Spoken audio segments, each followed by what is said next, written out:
grande édition du journal. Mesdames et messieurs, bonsoir. À la une de ce journal, il est temps pour les États-Unis d'Amérique de renforcer le partenariat privilégié avec la République démocratique du Congo et promouvoir les investissements prolifiques. Propos du sous-secrétaire d'État américain à la croissance économique après ses échanges avec le ministre de l'économie et finances Nicolas Kazadi. Tout motocycliste, communément appelé Wewa, doit se procurer d'une plaque d'immatriculation. Décision de l'autorité urbaine. Le moratoire a expiré.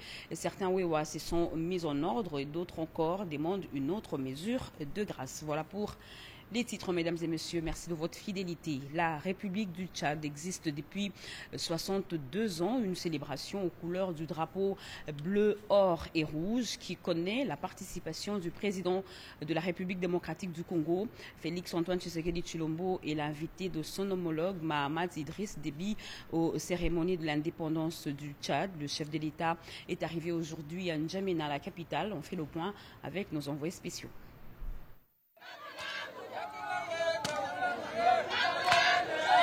Chants et danses en l'honneur du président Félix Antoine Tshisekedi Tshilombo.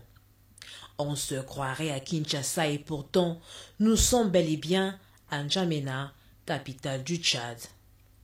La communauté congolaise du Tchad s'est mobilisée pour souhaiter la bienvenue à son président, invité d'honneur du président Mahamat Idriss Déby à l'occasion de la célébration de la fête nationale d'indépendance.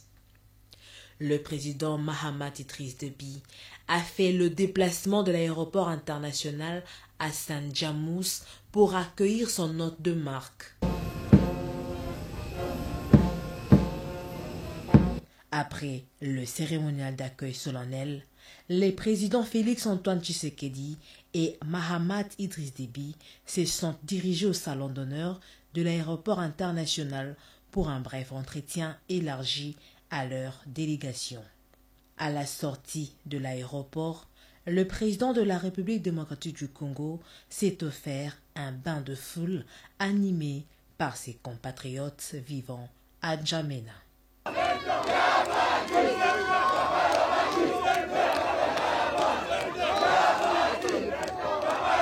Je suis tellement fière, tellement reconnaissante de venir accueillir mon président, son excellence Fatou Berton, le président de notre pays. Je suis fière d'être ici. Nous te souhaitons les bienvenus. Oh papa, président Fatou Berton jusqu'à l'infini. Les deux chefs d'État se sont ensuite dirigés au palais présidentiel pour un dîner officiel. En sa qualité de président en exercice de la CEAC et président honoraire de l'UIA, Félix Antoine Tshisekedi Tshilombo a joué un grand rôle dans la transition qui a suivi le décès tragique du maréchal Idriss Déby. Le peuple tchadien a tenu à lui témoigner sa reconnaissance. Ce jeudi, à la place de la Nation, Félix Tshisekedi, Mahamat Déby et d'autres invités se fixeront rendez-vous à la tribu d'honneur pour la fête. Au programme notamment un grand défilé.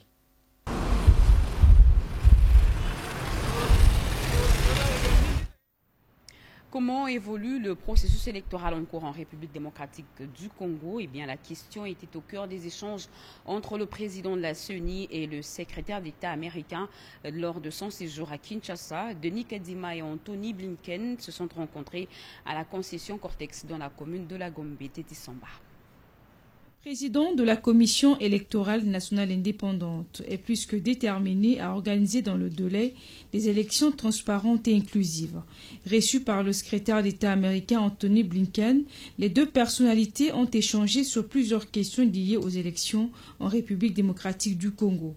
Pour le secrétaire d'État américain, en organisant les élections dans le délai, la République démocratique du Congo va montrer l'exemple au continent et dans le monde entier. Denis Kadima Kazadi a rassuré que les élections auront lieu à temps, aussi que les États-Unis d'Amérique et la RDC entretiennent des bonnes relations diplomatiques. Après ces échanges, les deux personnalités, accompagnées de la directrice adjointe Internews Noémie Kilembe, ont visité les différents stands où 35 jeunes repartis en 5 groupes ont été mises à contribution durant 2 jours pour proposer une solution numérique dans le but de bien vulgariser les informations électorales.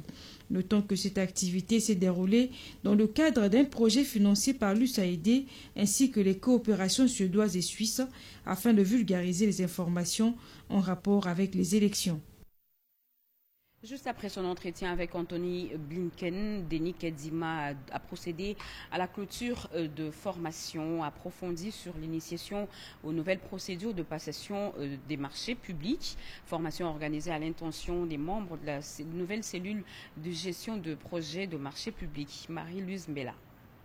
Le président de la CENI, Denis Kadima, tient à organiser les élections dans le délai constitutionnel. Il l'a rappelé au cours de cette cérémonie de clôture des formations approfondies à l'initiation aux nouvelles procédures de passation des marchés publics. Les récipiendaires tous de la cellule de gestion des projets et marchés publics de la CENI sont sortis renseignés, dotés de connaissances sur des thématiques bien adaptées. La CENI qui va bientôt procéder aux achats des équipements électoraux, l'acquisition de ces enseignements sur les marchés publics est un instrument de taille dans l'amélioration de la bonne gouvernance qui prône le chef de l'État Félix Antoine Tshisekedi.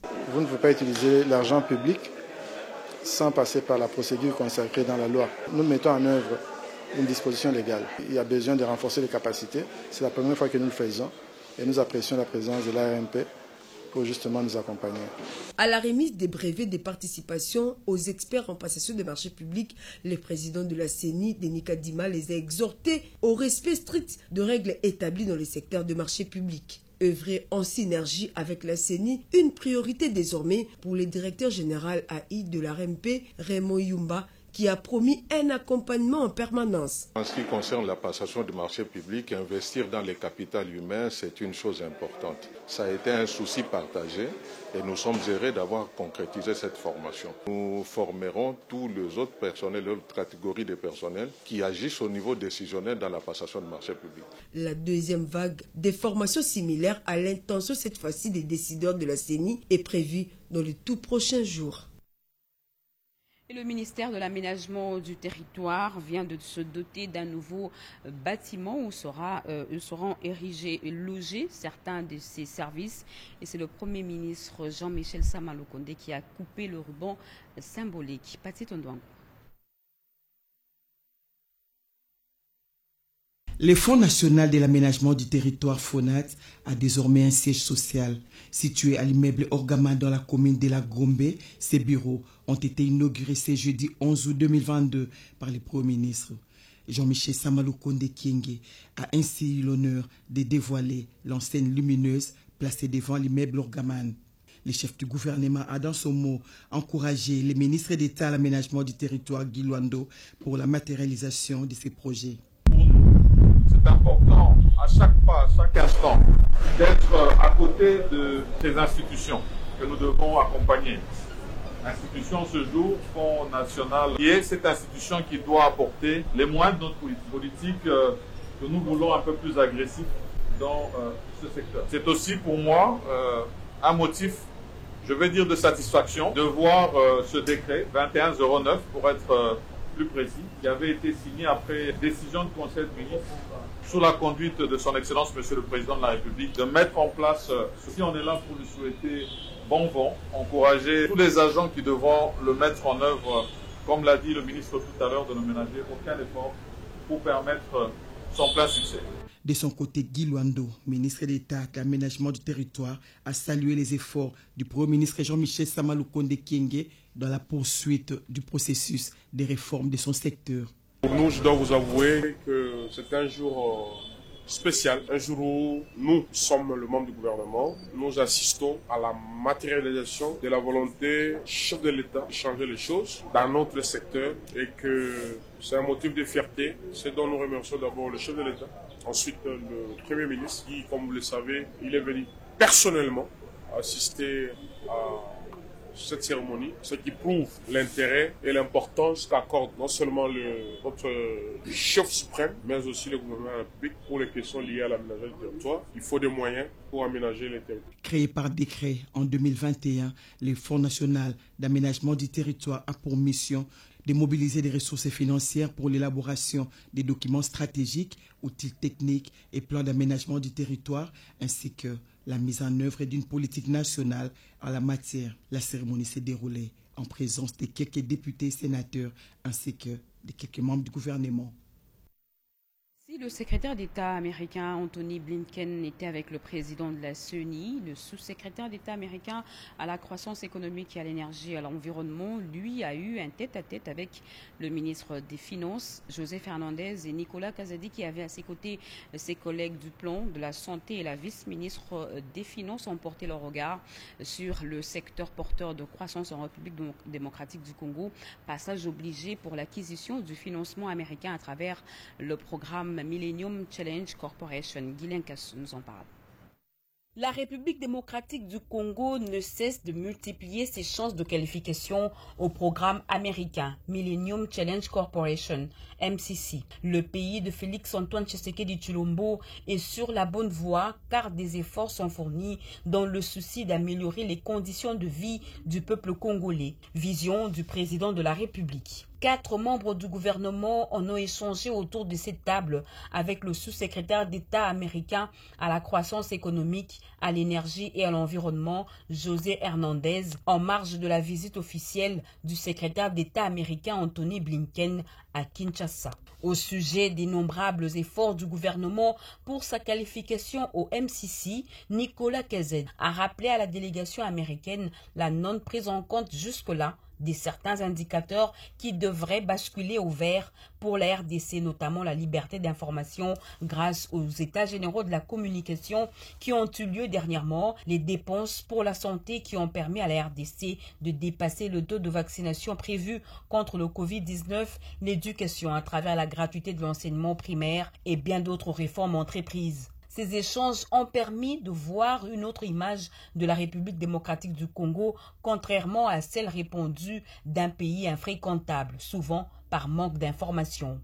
Pour José Fernandez, il est temps pour les États-Unis de renforcer le partenariat privilégié avec la RDC. Nicolas Kazadi, ministre des Finances, Christian Mwando Simba du Plan, Jean-Jacques Mbungani de la Santé et Onej Nsele, vice-ministre des Finances, ont rappelé les 4 réformes importantes déjà entreprises, en l'occurrence la lutte contre la corruption, l'accélération des procédures pour la création des entreprises, la digitalisation des diverses opérations pour garantir la transparence et la bonne gouvernance dans la gestion de la chose publique. Les victimes sexuelles liées aux conflits et autres crimes seront bientôt protégées. Un avant-projet fixant les principes fondamentaux relatifs à leur protection est encore en chantier. Les experts du secteur se réunissent depuis ce matin pour étoffer cet avant-projet. Travaux ouverts par la très distinguée première dame Denise Nyakeru Tshisekedi Naïcha Kalamoula.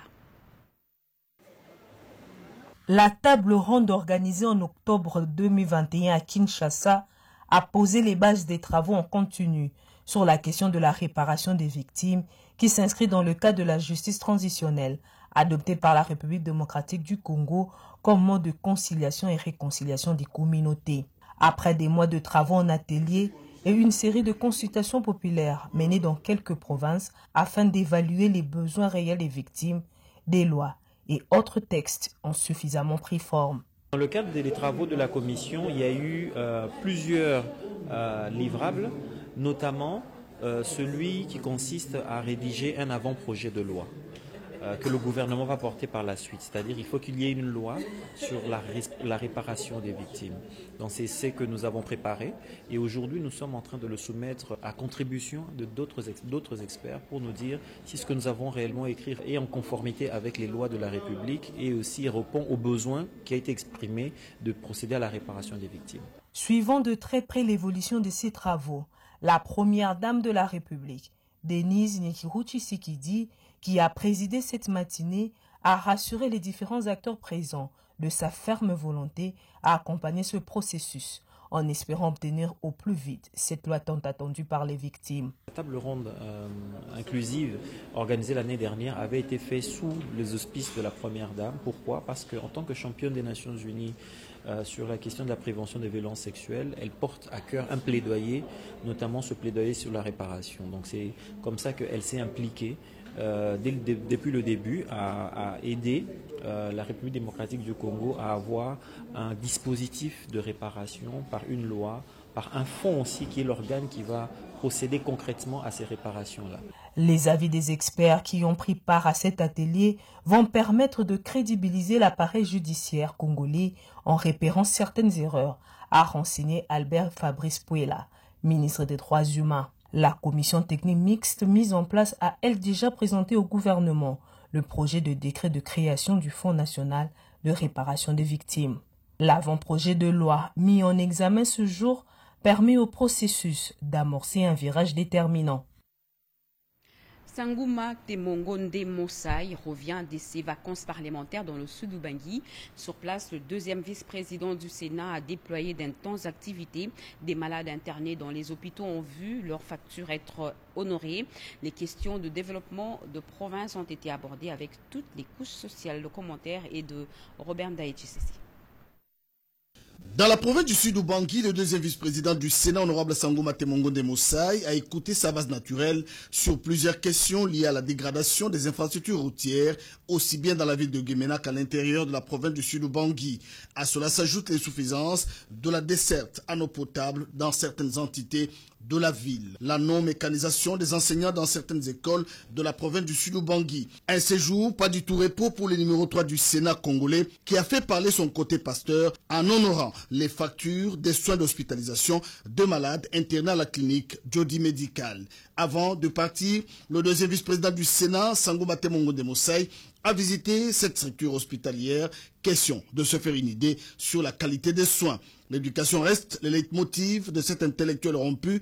Pendant son séjour à Guémena, le deuxième vice-président du Sénat a encouragé les étudiants de l'université de l'UPU à poursuivre leurs études car l'avenir de la République démocratique du Congo est entre leurs mains.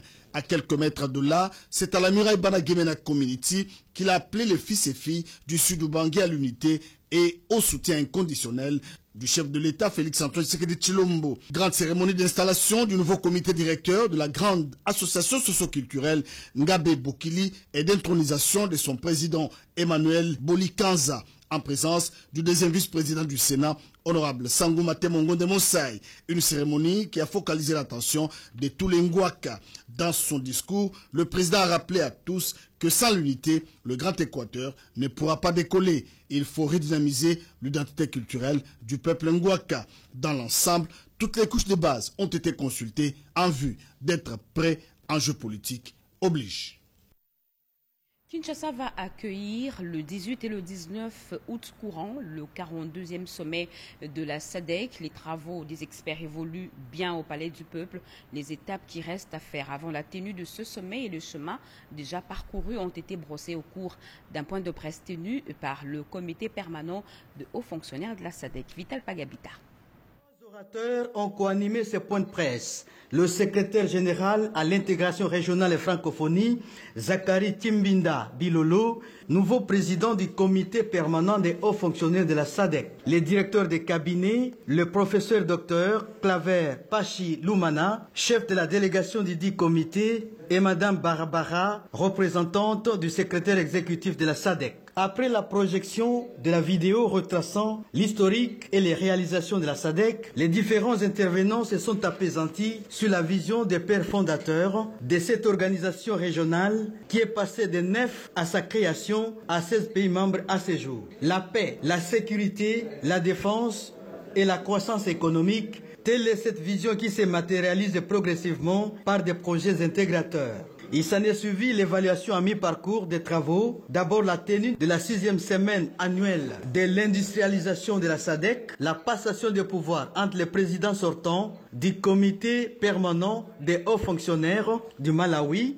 et celui entrant de la RDC. Le nouveau comité qui vient de finaliser un rapport sur les travaux des experts à soumettre au Conseil des ministres dont la réunion est prévue le samedi 13 août 2022 au Palais du Peuple. Tout cela en prélude du 42e sommet de la SADC, prévu le 18 et le 19 2022 ici à Kinshasa, et à l'issue duquel le président de la République démocratique du Congo prendra la présidence tournante de la SADC pour 1 an. Le Le moratoire de 20 jours accordé aux motocyclistes pour se munir d'une plaque d'immatriculation et le port obligatoire du casque vient d'expirer. Si certains s'y sont conformés, d'autres par contre disent ne pas être prêts et demandent une prolongation de ce délai. Nos caméras les ont rencontrés sur les différentes artères de la capitale malienne de Kéjir-Kabamba. Le moratoire prend fin. De ce jeudi 11 août, il n'y aura plus de motos sans plaque sur la voirie de Kinshasa. Ce propos du général Silvano Kasongo, commissaire divisionnaire adjoint de la police nationale congolaise ville de Kinshasa, ne semble pas dissuader les taxis-motos. En ce jour même du début du contrôle lié à l'application de cette mesure s'appuyant sur l'arrêté du gouverneur de la ville, Jean-Tiningo Bilambaka, plusieurs motocyclistes d'Iwewa circulent librement sans être inquiétés. Comment est-ce que nous on peut accepter que non, une moto circule sans être identifiée? Je pense que non, il n'est jamais total pour mieux faire. Ils doivent subir la rigueur de la loi, c'est qu'ils ne vont pas obtempérer. Les avis sont donc partagés. Certains ont obtempéré à cette décision, question de se conformer à l'État afin de circuler librement. D'autres, par contre, sollicitent un autre moratoire, le temps de réunir le montant fixé, soit $32 pour l'achat de la dite plaque. Moi, j'ai acheté déjà ma plaque pour éviter les tracasseries. En 3 jours d'ailleurs, on peut totaliser les $32 pour l'achat. Nous sommes sous la loi. Nous avons accepté et nous payons d'ailleurs. Mais nous pensons qu'on doit ajouter les moratoires. Qu'on nous ajoute même un autre moratoire de 2 mois. Un autre constat fait sur le terrain réside sur le point de vente qui n'inspire pas confiance. Certaines plaques vendues également par de tierces personnes n'ont pas une identification conforme, comme le témoigne un de Wewa. On constate aussi qu'il y a des plaques qu'on est en train de vendre à l'extérieur. Quelqu'un peut venir là, il vous propose $20 parce qu'il veut vendre. C'est toujours mieux d'acheter quelque chose à partir d'un guichet ou d'une caisse connue. Mais ici, on ne voit pas clair. Il y a lieu de rappeler que cette décision du gouverneur intervient après l'incident survenu dans la commune de Limete où un paisible citoyen a perdu son véhicule brûlé par des conducteurs de moto après une collision avec l'un d'eux.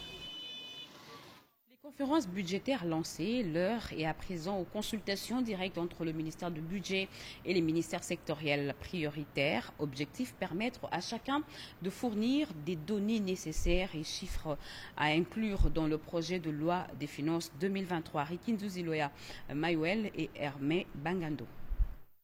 Le ministre d'État en charge du budget, Emeboji Sangara, tient mordicus au dépôt du projet de loi des finances 2023 dans le délai constitutionnel à l'Assemblée nationale. Chrono en marche, il faut respecter les étapes prévues dans le processus conduisant à l'élaboration de ces textes. C'est ce qui justifie la journée chargée du vice-ministre du budget, Élisée Bokomwana, représentant le ministre d'État empêché. Il a tour à tour reçu le ministre du Développement rural François Roubota, ensuite celui de la Défense nationale et aux anciens combattants Gilbert Kabanda, de la Santé publique Jean-Jacques Mbungani Mbanda, pour clôturer avec celui de la pêche et élevage Adrien Bokele. Ces séances de travail s'inscrivent dans le cadre des consultations avec les sectoriels prioritaires. Objectif: permettre à chacun de faire des propositions quant aux prévisions budgétaires tout en mettant le peuple au centre de manœuvre, comme le souhaite le président de la République Félix-Antoine Tshisekedi Tshilombo. L'oreille attentive d'Élisée Bokomwana a été saluée par ses hôtes qui ont reconnu avoir été en face d'un partisan de la gestion sans faille des finances publiques.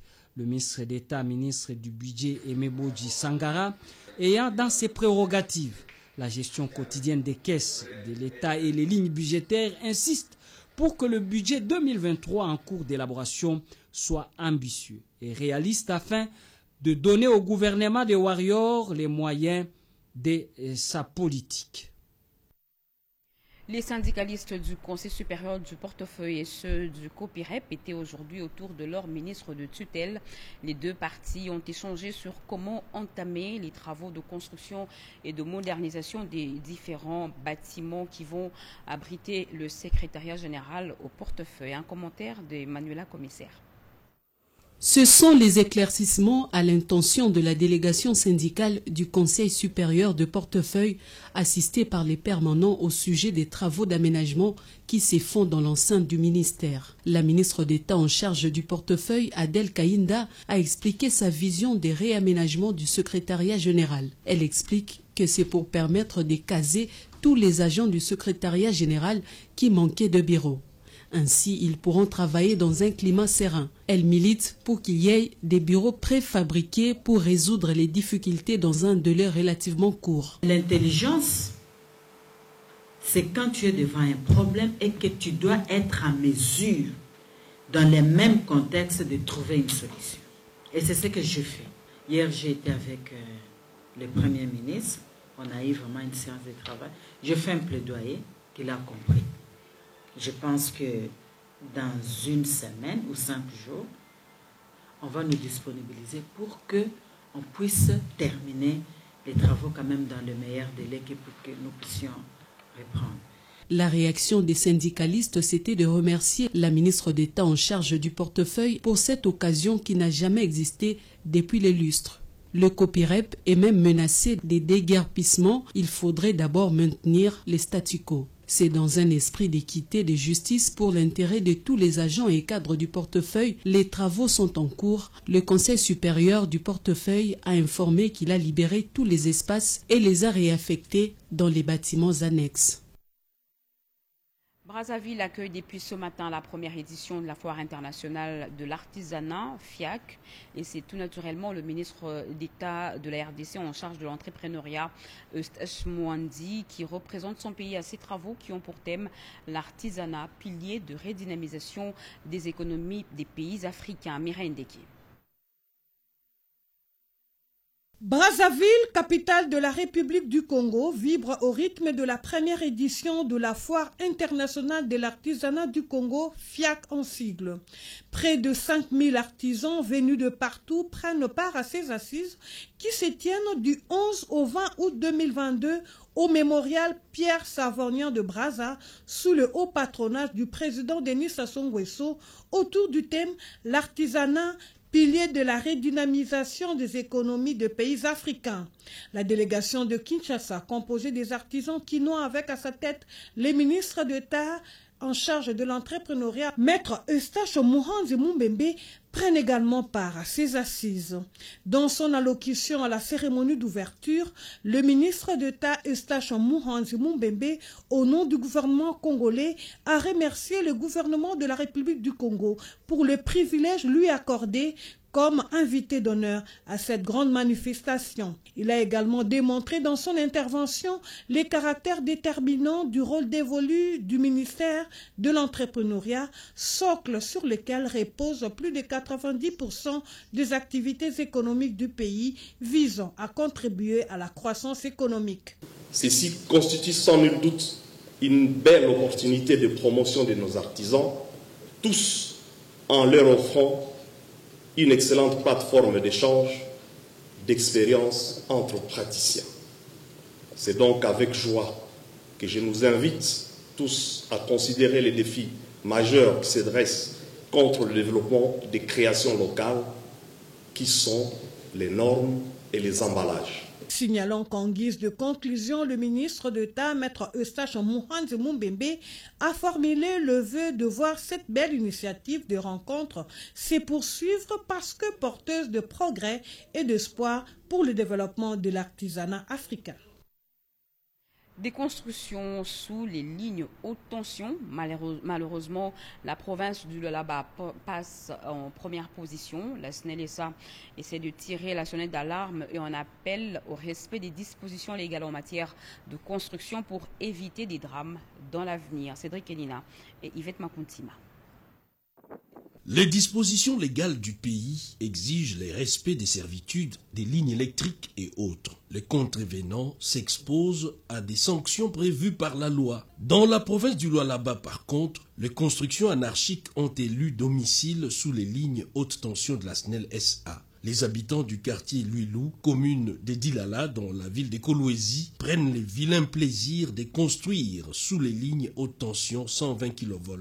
Le non-respect de l'emprise des lignes constitue un danger permanent pour la population qui s'expose aux effets des champs électriques. Le chef de division électricité de la SNEL SA, l'ingénieur Désiré Baleka Djemouti, sensibilise sur les conséquences liées à la non-observance de ces principes. SNEL, nous avons toujours dit, le fait d'habiter ou de rester en permanence sous les lignes haute tension a des conséquences négatives sur la santé des gens. Mais il faut réhabiliter ces lignes-là. Il faut redresser les pylônes qui sont penchés, il faut remonter les pylônes qui sont tombés et remplacer les conducteurs. Mais avec ces constructions anarchiques, nous aurons même difficulté à faire passer des engins, puisque les engins doivent venir pour intervenir. Ça va passer par où? C'est un sérieux problème qui guette non seulement l'exploitation des SNEL, mais aussi l'économie du pays. La SNEL SA plaide pour l'implication des autorités politico-administratives. Une fois de plus, en train d'interpeller l'autorité pour que, parce que c'est du domaine du cadastre, nous sommes en train d'interpeller l'autorité pour que des mesures idoines soient prises. La population, d'une manière générale, et celle de la province du Lualaba, est appelée donc à recourir aux services de l'urbanisme et habitat pour le respect de normes en matière de construction. Revenons à Kinshasa où la ministre d'État en charge de la justice a reçu une visite surprise aujourd'hui dans son cabinet de travail de quelques agents et cadres de son ministère. Ces derniers sont venus lui témoigner leur gratitude au ministre de la Justice justement pour son implication dans l'amélioration de leurs conditions de travail. En plus, 1400 agents viennent d'être mécanisés. Oscar Mbalkaïch. En séjour en Mbujimaï, capitale du diamant dans le Kasaï oriental, la ministre du genre enfants et famille Gisèle Ndaya a communié avec toute sa base. Devant le nombreux militants de la Convention des démocrates travaillistes unifiés et membres du parti de l'Union sacrée pour la nation, la ministre Gisèle Ndaya s'est dite prête à soutenir les actions du chef de l'État Félix-Antoine Tshisekedi. Je suis venu pour que tous les travaux s'y réalisent. En ce qui concerne la sécurité, le chef de l'État nous a écoutés et il est prêt à tout donner pour le retour de la paix dans l'Est. Par ailleurs, le renforcement de la capacité et l'autonomisation de femmes demeure l'une des priorités de la ministre du genre, enfants et famille qui compte poursuivre cette action dans toutes les provinces de la RDC. Et vous venez là de suivre l'itinérance de la ministre du genre, famille, enfants, Gisèle Luciba. Revenons sur ce reportage, la surprise de la ministre d'État en charge de la justice par ses agents et cadres de son ministère. Ceux derniers sont venus lui témoigner leur gratitude pour son implication dans l'amélioration de leurs conditions de travail. Oscar Mbalkaïch. Une visite surprise au cabinet de la ministre d'État, ministre de la Justice. Les agents et fonctionnaires du secrétariat général à la justice et garde des Sceaux ont tous azimuts envahi la cour intérieure du palais de justice. Ces chants traduisent leur sentiment de gratitude à l'endroit de la ministre d'État, ministre de la Justice, Rose Mutombo Kiese, qui s'est impliquée personnellement dans l'amélioration de leurs conditions de travail.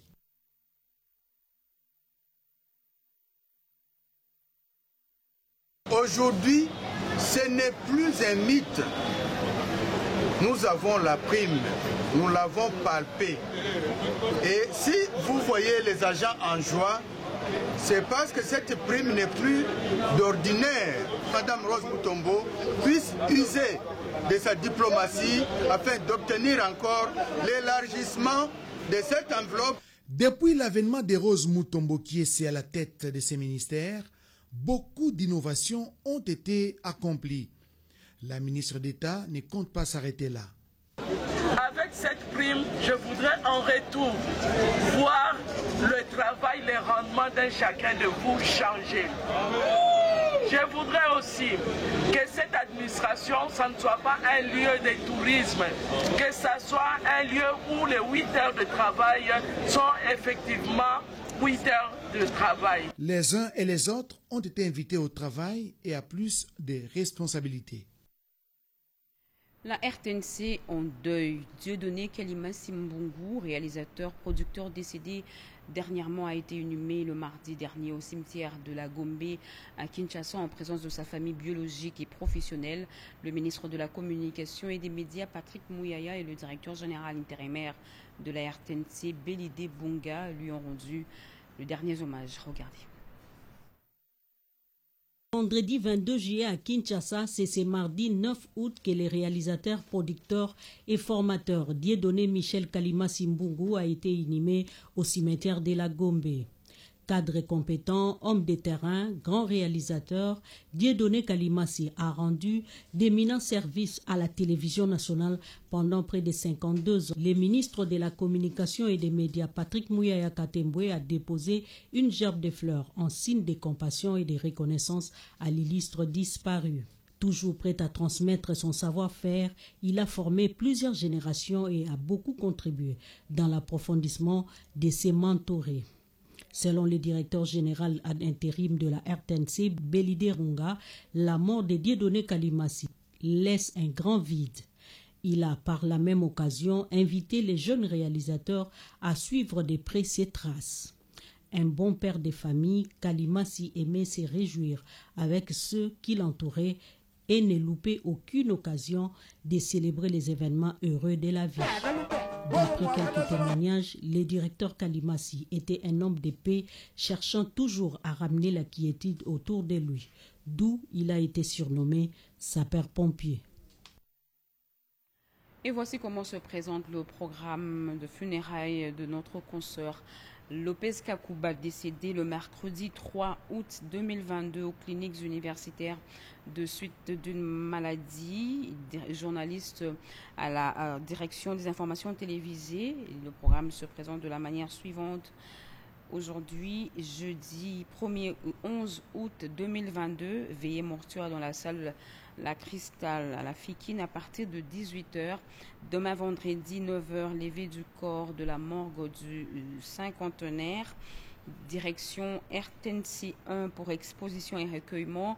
À 12h, départ pour le nécropole pour l'éternité appelé C'est les bambous. Ce communiqué tient lieu de faire part que nous vous proposons en souvenir l'illustre disparu, l'une de ses émissions. Allô, les élections, regardez.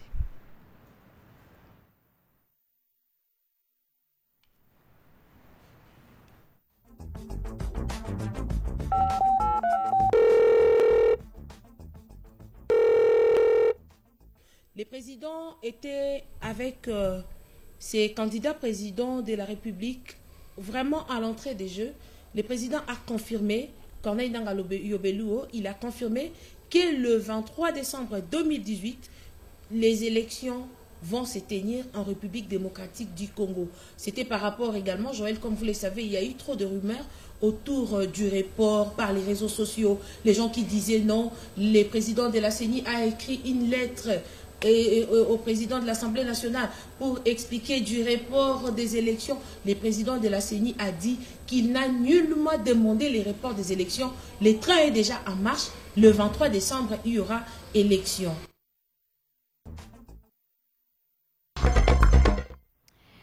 Et revenons sur ce journal. Nous vous l'avions dit que le président de la République, Félix-Antoine Tshisekedi Tshilombo, séjourne à N'Djamena pour participer au 62e anniversaire de l'indépendance de ce pays. Et bien sur place, Félix-Antoine Tshisekedi Tshilombo a rencontré la diaspora congolaise résidant dans ce pays. Ils ont échangé sur la situation sécuritaire en République démocratique du Congo. Regardez. Les grandes voies publiques d'Njamena aux couleurs nationales. Aux premières heures de la matinée du 11 août 2022, la place de la Nation, prête à accueillir les présidents invités à la fête de l'indépendance du Tchad, dont le président congolais Félix-Antoine Tshisekedi Tshilombo, président en exercice de la CEAC, et celui de la Guinée-Bissau, Umaro Sissoko Embalo, président en exercice de la CEDEAO, ainsi que différentes personnalités. Cette cérémonie de l'indépendance de la République du Tchad aura duré près de 3 heures. Comme lors du 61e anniversaire, le président du Conseil militaire de transition, président de la République du Tchad, le général Mahamat Idriss Déby Itno, a procédé au dépôt de gerbes de fleurs en mémoire des soldats tombés dans les différents champs d'honneur. Les défilés aériens, pédestres et motorisés, avec la participation de toutes les unités spécialisées tchadiennes, ont sanctionné la fête nationale.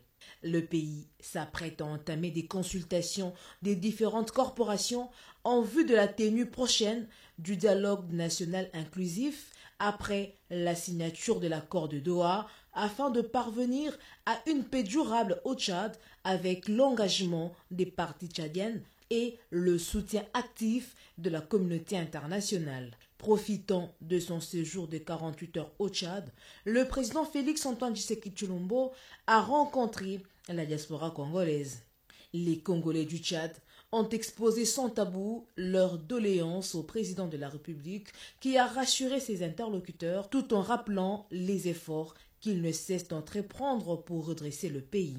La situation à l'est de la République démocratique du Congo et ses implications pour la stabilité de l'ensemble de la région a aussi été évoquée par le président. L'espace démocratique sera préservé, a rassuré le chef de l'État qui a préféré s'exprimer en lingala, l'une des langues parmi les mieux partagées au pays. Mokili mobimba eyebike Rwanda mutaza na sima. Alors, biso tozali ko continuer ko exiger cesser le feu na retrait sans condition. M23 on a d'ailleurs pour na biso bakomi ba terroriste na koki kozala ta na sentiment te. Tango baza ko sakana na mboka na ngai na bana mboka ba compatriotes na ngai na kotia sentiment soki mokete. Le chef de l'État, Félix-Antoine Tshisekedi Tshilombo, a quitté le sol tchadien pour regagner Kinshasa à 15 heures locales.